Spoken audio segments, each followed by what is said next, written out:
Neurographic art algorithm. These are the steps for our project. Neurographic art is used as an art therapy technique that helps people make connections. Many people find it meditative or relaxing. There is an algorithm, a set of basic steps to follow that will get you started, and then you can decide how to finish it. Supplies. You'll need sketchbook paper, marker, or ink pen.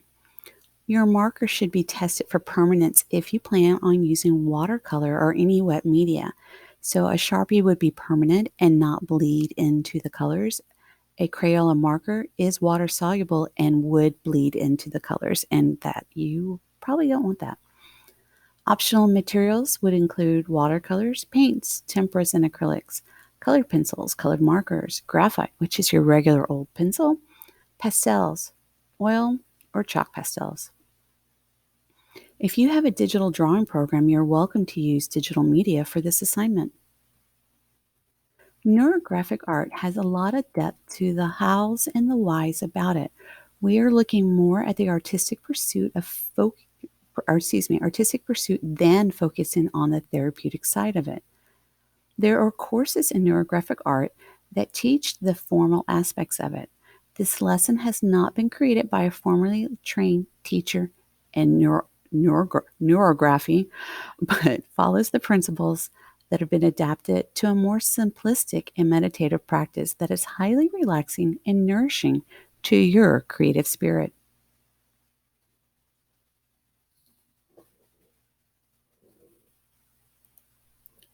Algorithm steps.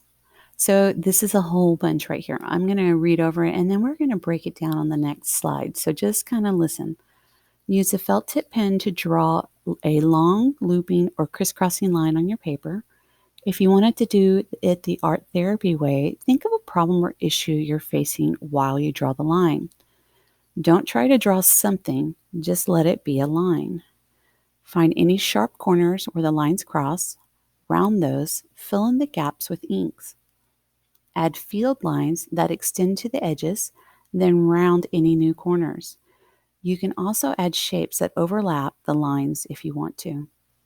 Add color with shading. Draw smaller lines that overlap and round corners again. You can turn some of the lines into something recognizable or keep it abstract. The drawings often make you think of something from nature. Sometimes they look like neurons. So let's break this down. Step 1, put a marker or pen in your hand.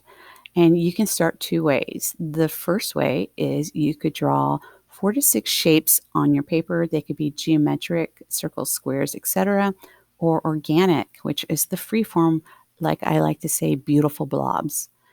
Try to use only one style of shape, or you can do an intuitive scribble. So a scribble in this case is not like in kindergarten where you scribble scrabble.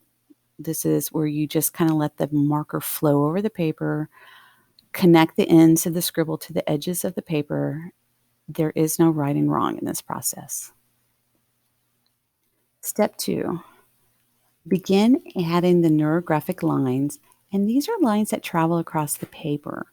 So just make them go across the page. Keep adding lines until the space feels weighted but not full. There are really only 2 rules for these neurographic lines. They are conscious in thought and do not follow a repeated pattern or design, much like a Zentangle does. A Zentangle is a repeated pattern and design. So that's the opposite of it. They should begin and end on the edge of the paper, and they can run through your scribble, around it, or over it. Step 3 is optional because you may have started with the shapes, but if you started with the lines, let's add some shapes. Choose one simple geometric shape, the oval, circles, triangle, rectangle, square, to add over your design. Add as many of the shape as you would like, but stick to one single shape because you already have all that line work going on, and so it just makes it a little more harmonious. Step 4, round those intersections. So this is done when you look where the lines intersect. You'll draw like a quarter circle that curves toward the intersection. I'll be posting this how-to video later in the lesson. Stop and look at your page. Okay, now this is the hard thing. I want you to add any shapes or lines or divisions of space that you feel are needed for the images to feel whole. So look at this image right here. The big circle in the bottom left. And there's that circle, and then to the right of it, there's that space. Those feel too big to me. To you, they may be perfect. Okay. So this is where that feeling comes in. Does it look right to you or does it not? So add any lines that you need or shapes, and just be sure and go back where they intersect, round those corners. Add color. All right. So true neurographic art limits you to 4 colors as you're trying to keep harmony. But you can color it however you want because we're doing it quasi. All right. Use your favorite colors to color and add base coloring and shading. So I will be posting some videos on this too. So like this one. This is an excellent how-to, and it deals with adding watercolors and different variations in media.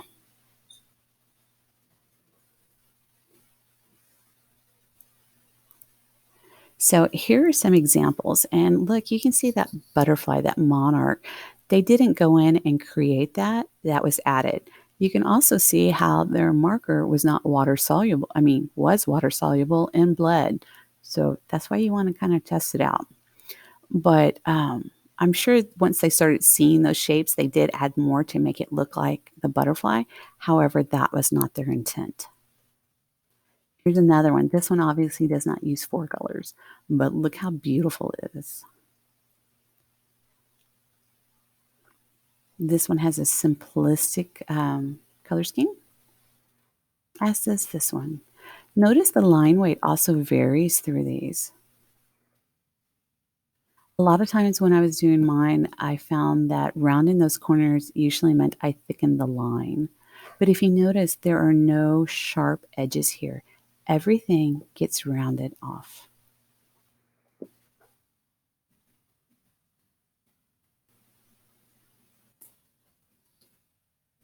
All right. Next up are those videos.